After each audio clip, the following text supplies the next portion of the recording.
दर्जन question number 8 पढ़।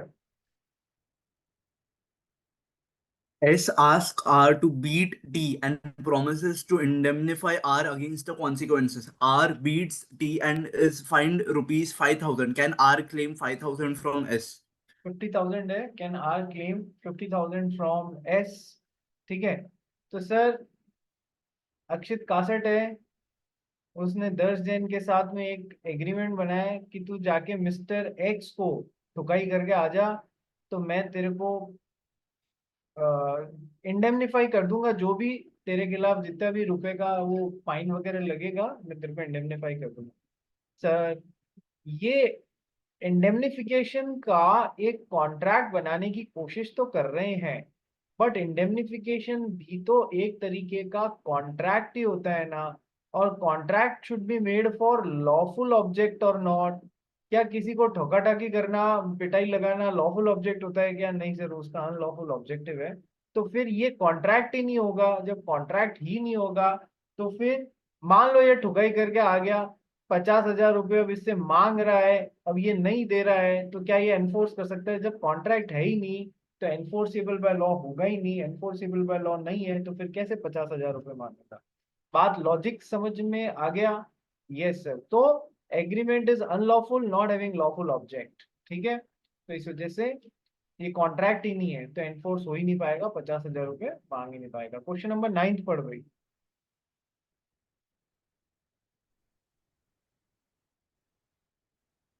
Manoj guarantees for Ranjan, a retail textile merchant, for an amount of 1 lakh rupees, for which Sharma, the supplier, may from time to time supply goods on credit basis to Ranjan during the next 3 months. एक After minute, 1 month, ये इतना पढ़ के क्या समझ में आता है कि सर कंटिन्यूइंग गारंटी है ना, कि सर 3 महीने तक के लिए जो भी माल सप्लाई करेगा उसमें 1 लाख रुपए तक का मैं दूंगा। यानी कि दोनों तरीके से उसने बाउंड किया है, टाइम से भी और अमाउंट से भी। Manoj guarantees for Ranjan a retail textile merchant for an amount of 1 lakh, 1 lakh रुपए तक जो भी माल आप सप्लाई कर रहे हैं from time to time during the next 3 months, credit पे उधार पे जो माल दे रहे हैं, दोनों तरीके से 3 महीने में और 1 लाख तक मेरी गारंटी है। ठीक है। 3 महीने में 1 लाख से ज्यादा का माल दे दिया तो भी 1 लाख तक की गारंटी है। और 3 महीने में मतलब 4 महीने में भी आपने 1 लाख का भी माल दिया तो भी हमारे जो पहले 3 महीने में माल गया हुआ है उसके लिए up to an amount of rupees 1 lakh तक की गारंटी है। ठीक है, मतलब 3 महीने और 1 लाख दो बाउंडेशन है। आगे पढ़ भाई। After 1 month, Manoj revokes the guarantee when Sharma had supplied goods on credit for rupees 40,000, referring to the provisions of the Indian Contract Act 1872, decide whether Manoj is discharged from all the liabilities to Sharma for any subsequent credit supply. What would be your answer in case Ranjan makes default in paying back Sharma for the goods already supplied on credit? That is 40,000.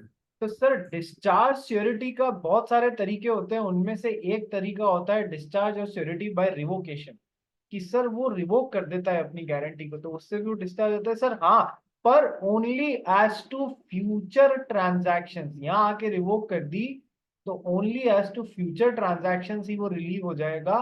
लेकिन उसकी guarantee के basis पे यहाँ तक जो already transaction हो चुके हैं उनके लिए तो उसकी गारंटी वैलिड रहेगी साहब। ठीक है। अब यहाँ पर रिवोकेशन से पहले 1 महीने बाद ही रिवोक कर दिया 3 महीने की देके, कर सकता है क्या? हाँ सर, कर सकता है। सर 40,000 रुपए का माल ऑलरेडी सप्लाई हो गया था, ओके, तो इसके लिए गारंटी रहेगी? हाँ सर, इसके लिए गारंटी वैलिड रहेगी। और सही में उसने 40,000 रुपए देने में प्रॉब्लम कर दिया जिसने जिसके बिहाफ पे गारंटी दी थी, तो सर अब वो देनी पड़ेगी क्या? सर बिल्कुल देनी पड़ेगी, इसमें कोई दो राय ही नहीं है। ठीक है। But surety remains liable for transactions already entered into. वो कभी भी रिवोक कर सकता है, बट उसकी गारंटी के बेसिस पे जो ऑलरेडी काम हो चुका है, ट्रांजैक्शन हो चुके हैं, उनके लिए वो लायबल रहेगा। ठीक है। 40,000 रुपये तो देने पड़ेंगे क्योंकि ये उसने डिफॉल्ट कर दिया और गारंटी रिवोक करने से पहले ये ट्रांजैक्शन हो चुका था। 10 जन बोलो क्या हुआ?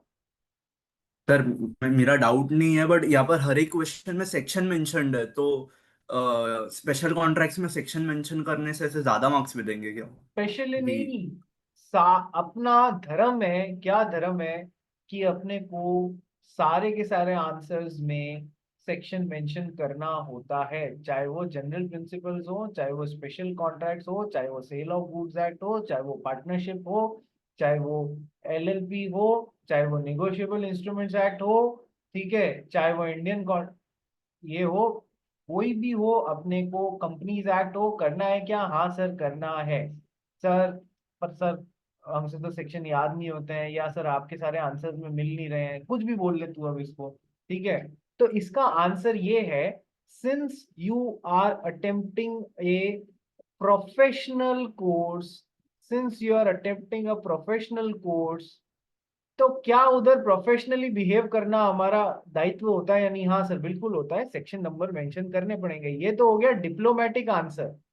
हाँ, कोई मेरे से पूछेगा तो मैं यही जवाब दूंगा, लेकिन अंदर की बात ये है, यदि तुम इन सब के सेक्शंस इस लेवल पे, फाउंडेशन लेवल पे याद करने लग गए, तो तुम सेक्शन सेक्शन याद करने में ही पूरे हो जाओगे, और जो मेन क्रक्स है उसको याद करने जितनी कैपेसिटी तुम में बचेगी ही नहीं, ठीक है। और यही कहीं गलती से तुमने सेक्शन 399 की बजाय सेक्शन 299 मेंशन कर दिया, तो ले गुड़ गोबर हो गया। अच्छा खासा आंसर लिखने के बाद में भी तुम्हारे नंबर जो है वो आधे से भी ज्यादा मतलब खत्म हो जाएंगे। उसका सिंपल रीजन है कि तुमने सेक्शन नंबर गलत मेंशन कर दिया। इसलिए इसलिए इतने सालों के एक्सपीरियंस से मैं ये बोल रहा हूँ कि तुम लोग सेक्शन, कोई पूछेगा तो मेरा आंसर यही है कि सेक्शन नंबर मेंशन करने चाहिए, बट रियलिटी ये है, सेक्शंस के पीछे भागने लगे हम, नंबर थोड़े कम ले आएंगे, हमें उसमें कोई दिक्कत नहीं है, लेकिन हम पास होने पे ज्यादा फोकस करें। बात समझ में आ गया? सेक्शन नंबर नहीं मेंशन करोगे तो थोड़े से नंबर कम मिल जाएंगे, लेकिन पास होने के लिए जो जरूरी चीज है ना, वो तो कम से कम अपन कर लेंगे कि हाँ सर याद रखें आंसर्स मेन अपन ने सही से लिख लिए। बात समझ में आ गई?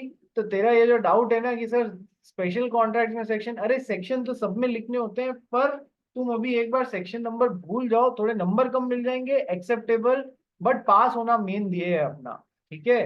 समझ गया? वो बाकी चीजों के यस तो सर। आंसर लिखने से भी हो जाएंगे, ठीक है। चलिए, कई बार क्या होता है, सेक्शन नंबर देखते ही एग्जामिनर, हाँ हाँ खत्म, इसको आता नहीं है, ऐसा नहीं करना आपने। क्वेश्चन नंबर 10 पढ़ भाई। C advances to B 2 lakh on the guarantee of A. C has also taken a further security for the same borrowing by mortgage of B's furniture worth 2 lakh rupees. Without the knowledge of A, C cancels the mortgage after 6 months. B becomes insolvent and C sues A, his guarantor. Decide the liability of A if the market value of furniture is worth 80,000 under the Indian Contract Act 1872. थोड़ा सा typical question है, but आइए अच्छा है, करते हैं। कि sir C advances to B ₹2 lakh on the guarantee of A. C ने बी को 2 लाख रुपए का एडवांस दिया ए की गारंटी। तो A is the guarantor, C is the creditor and B is the principal debtor, ठीक है सर। तो ए ने गारंटी दी बी के बिहाफ पे सी को 2 लाख रुपए की, okay sir. Now, C has also taken a further security for the same borrowing by mortgage of B's furniture worth rupees 2 lakh without knowledge of A। अब sir ए भाई साहब को पता ही नहीं है, लेकिन बी से इस 2 लाख रुपए को सिक्योर करने को सी ने एक फर्दर बी का फर्नीचर क्या किया, गिरवी रख लिया, मॉर्गेज रख लिया, प्लेज रख लिया, मॉर्गेज रख लिया, कुछ भी बोल लो आप, बी का फर्नीचर सी ने, जिसकी मार्केट वैल्यू की, जिसकी एक्चुअल में मतलब जिसकी कीमत एमआरपी 2 लाख रुपए है, ठीक है सर। उस उतना, और इस बात का पता गारंटर को नहीं है, गारंटर को नहीं है। आरुष मुंद्रा क्या हो गया? हम्म। क्या हुआ? क्या हो गया भाई तेरे को? आज अपने बाल क्यों नोच रहा है तू, और ऐसा गंदे फेस मैंने क्यों आया मैं है? नीचे पढ़ रहा था, ध्यान नहीं है ऐसे। नहीं वो तो ठीक ऐसे है। ऊपर हाथ चल रहा था। हाँ फिर ठीक है। क्यों सर? जब तक यूं यूं नहीं करे ना, पढ़ता हुआ अंदर नहीं घुसता है हमारे सर में, इसलिए हमको यूं यूं करना जरूरी है। ठीक है, आ जाओ। तो सी, अब इस बात की पता सी को नहीं है, सॉरी ए को नहीं है, गारंटर को नहीं है, ठीक है। अब बात क्या है, कल ही मैंने आपको एक चीज पढ़ाई है, चाहे गारंटर को पता हो या नहीं हो, उसकी रेमेडीज के बारे में, कोई ऐसा मॉर्गेज लिया हुआ है या नहीं है उसके बारे में पता नहीं हो, पर सर उसका अधिकार होता है। यदि उसको गारंटी अमाउंट पे करना पड़ गया तो उसको वो सारे राइट्स मिलेंगे जो कि क्रेडिटर के पास में थे प्रिंसिपल डेटर के खिलाफ। तो सर चाहे गारंटर को इस केस में पता नहीं था, यदि उसको 2 लाख रुपए पे करने पड़ गए तो इस गारंटी पे उसका अधिकार इस मॉर्गेज या प्लेज आइटम्स पे उसका अधिकार होता। यस सर, ठीक है, इतना अपने को याद रखना है। अब आगे, सी कैंसिल्स द मॉर्गेज। सी भाई साहब ने क्या किया, मॉर्गेज का जो था वो खत्म कर दिया और वापस रिटर्न कर दिया। ठीक है, after 6 months B becomes insolvent and C sues A his guarantor. 6 महीने बाद क्या हुआ, बी भाई साहब जो थे जिनको उधार चुकाना था वो क्या हो गए, इंसॉल्वेंट। ये इंसॉल्वेंट हो गए तो सर अब इन्होंने क्या किया, गारंटर को याद किया, आजा भैया पैसा चुका दे, जिसके ब्याह पे तूने गारंटी दी थी वो तो हो गया इंसॉल्वेंट, अब क्या ही पैसे आएंगे उससे। Now decide the liability of the guarantor if the market value of the furniture is 80,000 under the Indian contract act 80,000। Sir यदि ये जो मॉर्गेज इसने कैंसिल किया उसकी वैल्यू 80,000 रुपए, सर दो दो वैल्यू दे रहे हैं कि सर एक तो 2 लाख रुपए का वर्थ का फर्नीचर था और बोले आज उसकी वैल्यू 80,000 रुपीज के बरोबर है, मार्केट वैल्यू 80,000 रुपए। सर यदि गारंटर को 2 लाख रुपए चुकाने पड़ते तो सर उसका ही अधिकार होता ना इस 80,000 रुपए पे के फर्नीचर पे। Yes sir. तो सर ये तो आपने उसकी रेमेडी खराब कर दी, तो उसकी गारंटी अमाउंट जो उसको पे करना है सर इतने रुपए से कम हो जानी चाहिए, और एक्चुअल में 1,20,000 रुपए ही उसको पे करने के लिए बाध्य किया जा सकता है। ठीक है, तो sir according to this section a surety is entitled to benefit of every security which the creditor has against the principal debtor at the time when the contract of suretyship is entered into, whether the surety knows of the existence of such security or not। इतना तो मैंने आपको clear कर दिया। Yes sir, क्या हो गया मुंदड़ा, अब किस बात पे हंसी आ रही है तेरे को, कुछ तो गड़बड़ है दया, कुछ तो गड़बड़ है। नहीं सर, मैं पढ़ रहा हूँ। And if the creditor loses or without the consent of the surety parts with such security, the surety is discharged to the extent of the value of the security।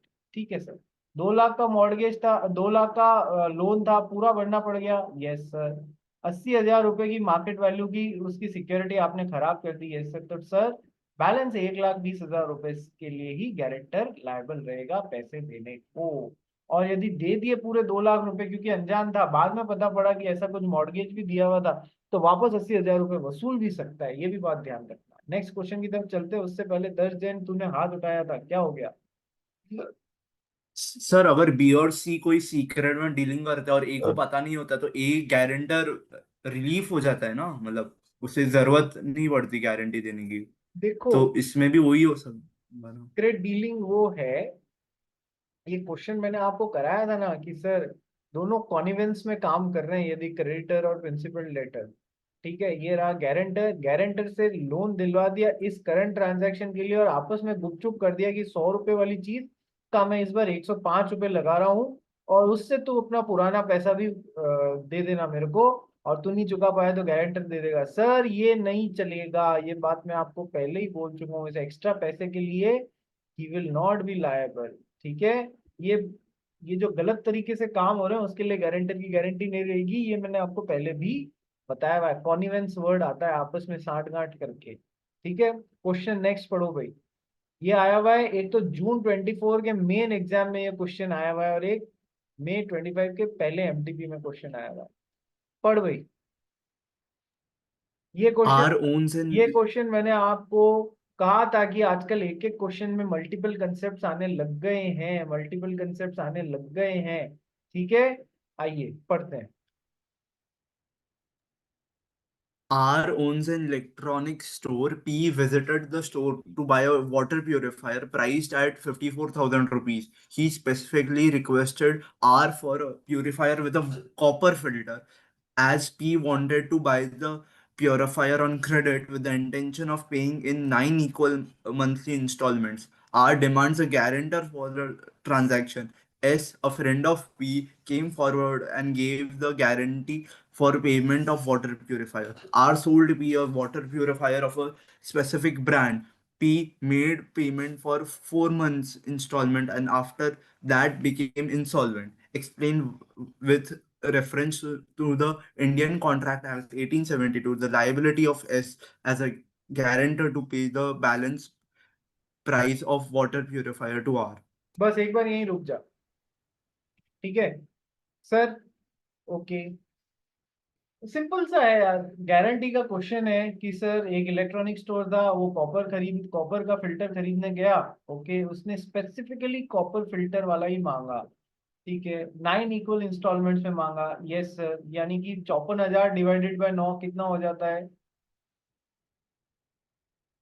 6,000 रुपए की मंथली इंस्टॉलमेंट हो जाती है। Yes sir. तो उसने guarantor मांगा कि क्या पता भाई आप फिर बीच में दो नहीं दो, तो फिर कोई गारंटर लेके आओ। तो उसके फ्रेंड एस ने गारंटी दे दी, ठीक है। अब सर 4 इंस्टॉलमेंट्स तो पे करी उसने, ठीक है, 24,000 रुपए तो पे कर दिए, 30,000 रुपए अभी भी बचे हुए हैं। तो सर गारंटर से आप बचा हुआ अमाउंट मांग सकते हो या नहीं मांग सकते हो, या पूरा पूरा मांग लोगे? नहीं सर, बचा हुआ अमाउंट मांगेंगे, ठीक है। तो सर 30,000 रुपीज गारंटर को पे करने पड़ जाएंगे। Okay sir. अब आगे का क्वेश्चन ज्यादा इंपॉर्टेंट है, इसको पढ़ दर्शक। What will be your answer if R sold the water purifier misrepresenting it as having a copper filter while it actually has a normal filter? Neither P nor S was aware of this fact, and upon discovering the truth, P refused to pay the price. In response to P's refusal, R filed the suit against S, the guarantor. Explain with the reference to the Indian Contract Act 1872 whether S is liable to pay the balance price of water purifier to R. देखो पूरे 7 number के लिए इतना बड़ा question है। अब sir second वाली situation में बोल रहे हैं, फर्ज कीजिए कि सर वो कोई इंसॉल्वेंट नहीं हुआ था, प्रिंसिपल डेटर, जिसने माल उधार पे बेचा, फिल्टर उधार पे बेचा, वो शॉपकीपर इज द क्रेडिटर और गारंटर। Okay sir. सर इसने मिस रिप्रेजेंटिंगली इसको जो फिल्टर बेच दिया, इसने डिमांड तो किया था वाटर फिल्टर जिसमें कॉपर फिल्टर लगा हुआ हो, इसने गलत फिल्टर दे दिया मिस रिप्रेजेंटेशन से कि ये वाले में है, जबकि उसमें था नहीं। ये खुद भी बिलीव करता था, मिस रिप्रेजेंटेशन हो गया। सर गारंटी दी इसने मंथली इंस्टॉलमेंट्स के लिए। Okay sir. बाद में जब इन दोनों को पता पड़ा कि यार ये तो कॉपर फिल्टर है ही नहीं, फिल्टर है कॉपर वाला नहीं है, नॉर्मल अंदर दूसरी बॉडी लगी हुई है, तो he stopped paying the installments. Okay sir. अब तो इसने फिर गारंटर से पैसा मांगा, ठीक है। अपन ने एक बात पढ़ी है ना कि सर यदि किसी गारंटी को मिस रिप्रेजेंटेशन से ऑब्टेन किया गया है तो फिर it does not stand good. यहाँ गारंटी कॉपर फिल्टर के लिए ऑब्टेन की गई थी ना, के पेमेंट के लिए। Yes sir. Sir miss representation से ऐसी चीज के लिए आपने गारंटी ऑब्टेन कर ली जो कि गलत दे दिया, आपने मिस रिप्रेजेंटेशन कर दिया उसके बारे में, तो सर ये guarantee will not hold good, और जी भी उसका पैसा चुकाने के लिए he will not be bound. तो पहले में तो 30,000 रुपए ये तो अपन ने कर लिया था। ये सर सेकेंड सिचुएशन में R sold the water purifier misrepresenting it as having a copper filter while it actually has a normal filter. This changes the significant situation significantly. As per 142, any guarantee which is obtained by means of misrepresentation, जब तक तुम ये line या ये शब्द नहीं लिखोगे तुमको एग्जाम में आंसर में नंबर नहीं मिलेंगे। इस बार के कॉपी चेकर्स ने क्या बोला है, बच्चों ने बहुत ही जनरलाइज्ड आंसर दिए हैं। यानी दर्श जैन को मैंने आंसर लिखने बैठा दिया तो लिखा है कि know the guarantor will not be responsible for towards payment of this, the guarantor will not be responsible towards payment of this copper filter. बस ऐसा लिख दिया। ओके, तेरा आंसर सही है कि गारंटर नहीं होगा रेस्पॉन्सिबल, बट सर क्यों नहीं होगा? बिकॉज ये तो लिखना पड़ेगा ना, because the guarantee has been obtained by way of misrepresentation, so the surety itself gets discharged from his liability। ये शब्द आएंगे या नहीं आएंगे? बिल्कुल आएंगे, तो ही तो नंबर मिलेंगे। लॉजिक समेत बताना है। जनरलाइज्ड आंसर में नंबर नहीं मिलेंगे पास, इतने नहीं मिलेंगे तो पास नहीं हो पाओगे, ठीक है। तो any guarantee which has been obtained by means of misrepresentation made by the creditor और with his knowledge and assent, या फिर उसकी जानकारी में थी ये बात की गड़बड़ हो रहा है, या फिर उसकी कंसेंट से, concerning a material part of the transaction. Sir बहुत इंपॉर्टेंट बात थी या नहीं थी, पूरा 142 है ये, एज इट इज आना चाहिए, concerning a material part of the transaction. Sir it was a very material part, वो खरीदने ही कॉपर फिल्टर आया था आपसे और आपने उसको झूठ झूठ बोल के या मिस रिप्रेजेंटेशन से ये दे दिया है, तो फिर सर आपने मटेरियल पार्ट जो इंपॉर्टेंट पार्ट था ट्रांजैक्शन का, वो आपने उसके बारे में कुछ गड़बड़ झाला कर दिया। Such a guarantee is invalid. So misrepresentation से है, therefore guarantee is invalid, number 1। और भी था section 143, any guarantee which the creditor is obtained by means of keeping silence as to material circumstances, या कंसीलमेंट बोल लो इसको, छुपा लिया आपने, कंसीलमेंट कर लिया, ठीक है, तो इट इज इनवैलिड। दोनों मेंशन कर दो, अपने क्या ही फर्क पड़ता है, इधर वैसे लगना 142 चाहिए, ठीक है। So answer is S cannot be held liable to pay the balance price of water purifier to R, ठीक है। चलिए नेक्स्ट क्वेश्चन आ जाओ भाई, पढ़ भाई, अगेन जून 24 का question. Explain in brief with reference to the provisions of the Indian Contract Act 1872 what are the rights enjoyed by surety against the creditor, the principal debtor, and co-sureties. Direct In terms of question the है, 6 number के लिए आया हुआ है। Direct question है कि sir guarantor के right क्या होंगे against the creditor, against principal debtor, against co sureties या को गारंटर्स। डायरेक्ट क्वेश्चन है, यस सर कराया हुआ है, यस सर कर लोगे। आ जाओ नेक्स्ट क्वेश्चन की तरफ चलते हैं।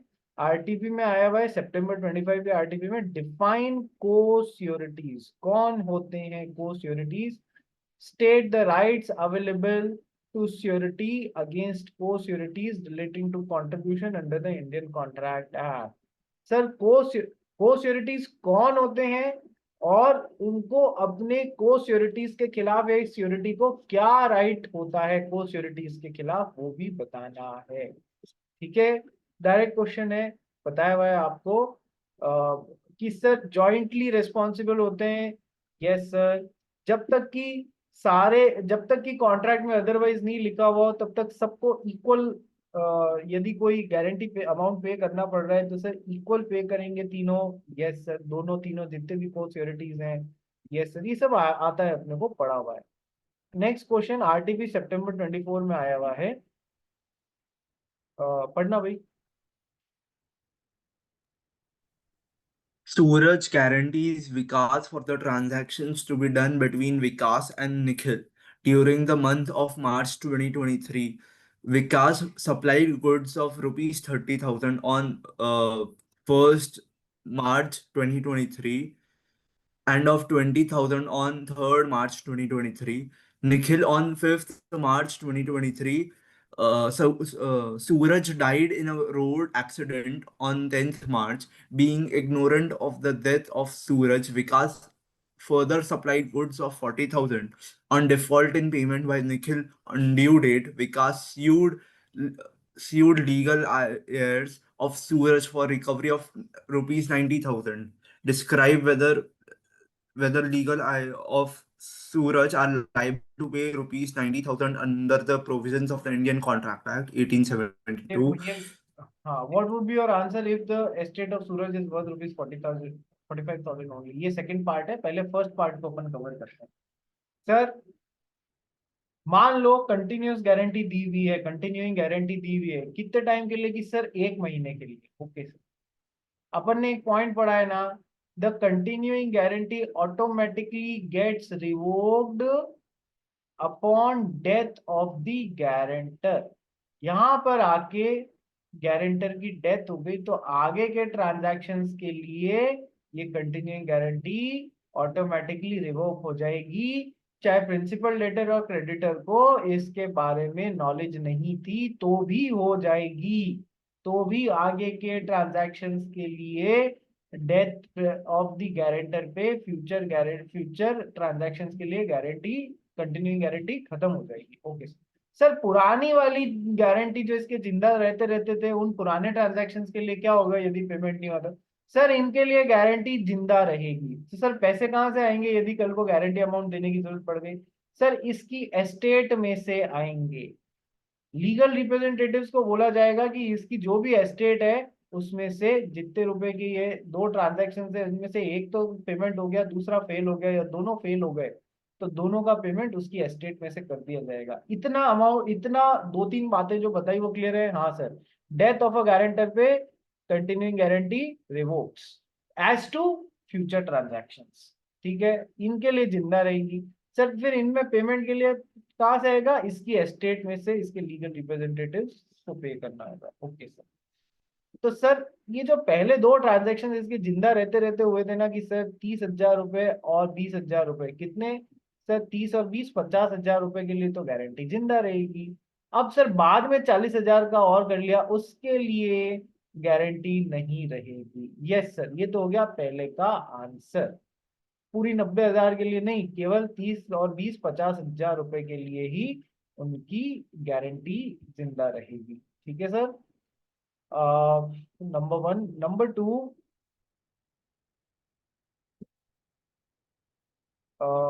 ये 50,000 रुपए के लिए गारंटी जिंदा रहेगी, भले ही उनको इस बात की नॉलेज हो या नहीं हो, डेथ पे गारंटी खत्म हो जाती है। अब आ जाओ सेकंड केस में। What would be your answer if the estate of Suraj is worth ₹45,000 only? Sir इन पहले दो ट्रांजैक्शंस के लिए लाइबिलिटी आ रही है 50,000, और इसके लिए sir 45,000 rupees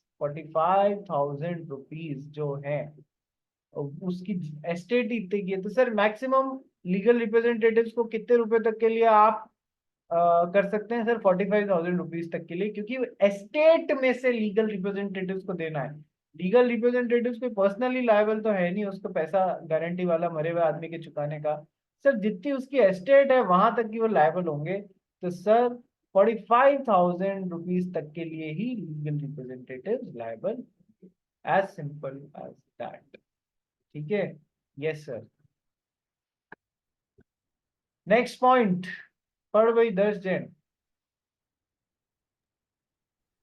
Mr. R extended a loan to Mr. T with X, Y, and Z as sureties. Each surety executed a bond with varying penalty amounts. X with a penalty of 10,000, Y with 20,000, and Z with 40,000.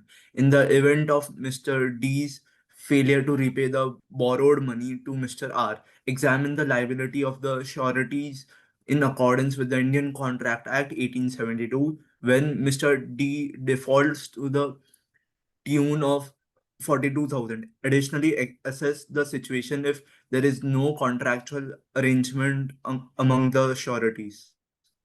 Sir कोई contractual arrangement नहीं है यदि sureties के बीच में।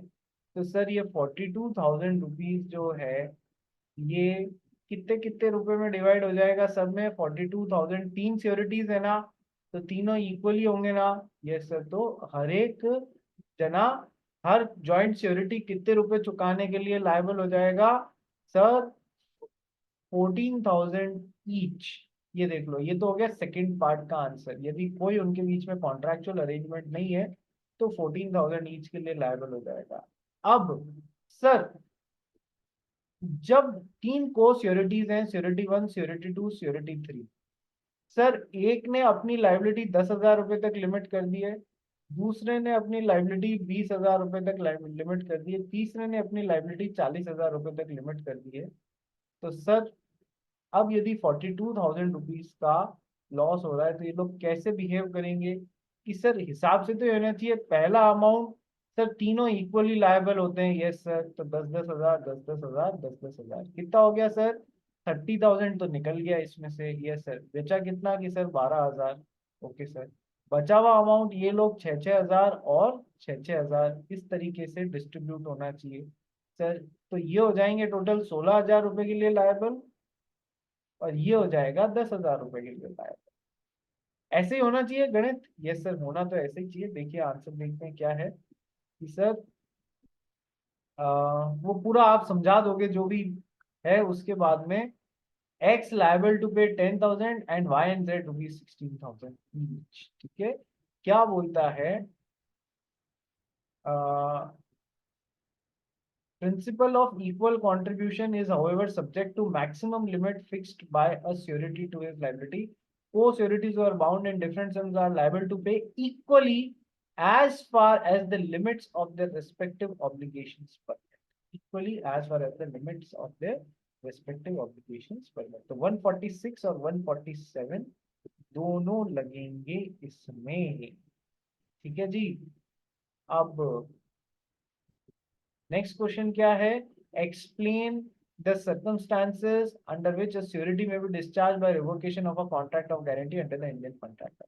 Sir बहुत सारे तरीके होते हैं एक श्योरिटी के डिस्चार्ज होने के, उसमें से एक तरीका होता है डिस्चार्ज बाय रिवोकेशन, वो रिवोक कर देता है, ठीक है सर। तो ये तो एक तरीका हुआ revocation of contract of guarantee, और क्या है कंडक्ट ऑफ द क्रेडिटर से भी वो रिवोक हो जाता है, उससे वो रिलीव हो जाता है गारंटर, और invalidation of the contract of guarantee. तीनों में से पूछा केवल इसका ही है, तो फिर सर इसी के बारे में बताना है। Revocation of contract of guarantee कैसे कैसे, revocation of continuing guarantee bye notice, yes sir, आगे के फ्यूचर ट्रांजैक्शंस के लिए। Revocation of continuing guarantee bye sureties death, death के आगे के लिए वो कंटिन्यूइंग गारंटी खत्म हो जाएगी, पुराने के लिए एस्टेट से पेमेंट करेंगे। एंड बाय नोवेशन, इस नोवेशन में क्या होता है कि या तो एक पार्टीज पलट जाती हैं, कॉन्ट्रैक्ट सेम रहता है, या फिर सेम पार्टीज के बीच में पुराना कॉन्ट्रैक्ट हटके नया आ जाता है, तो revocation of contract of guarantee हो जाता है, ऑटोमेटिक रिवोकेशन हो जाता है, ठीक है। तो सर ये समझाना है। नेक्स्ट क्वेश्चन की तरफ चलने से पहले एक बार सेम लिंक पे वापस रिज्वाइन कर लीजिए।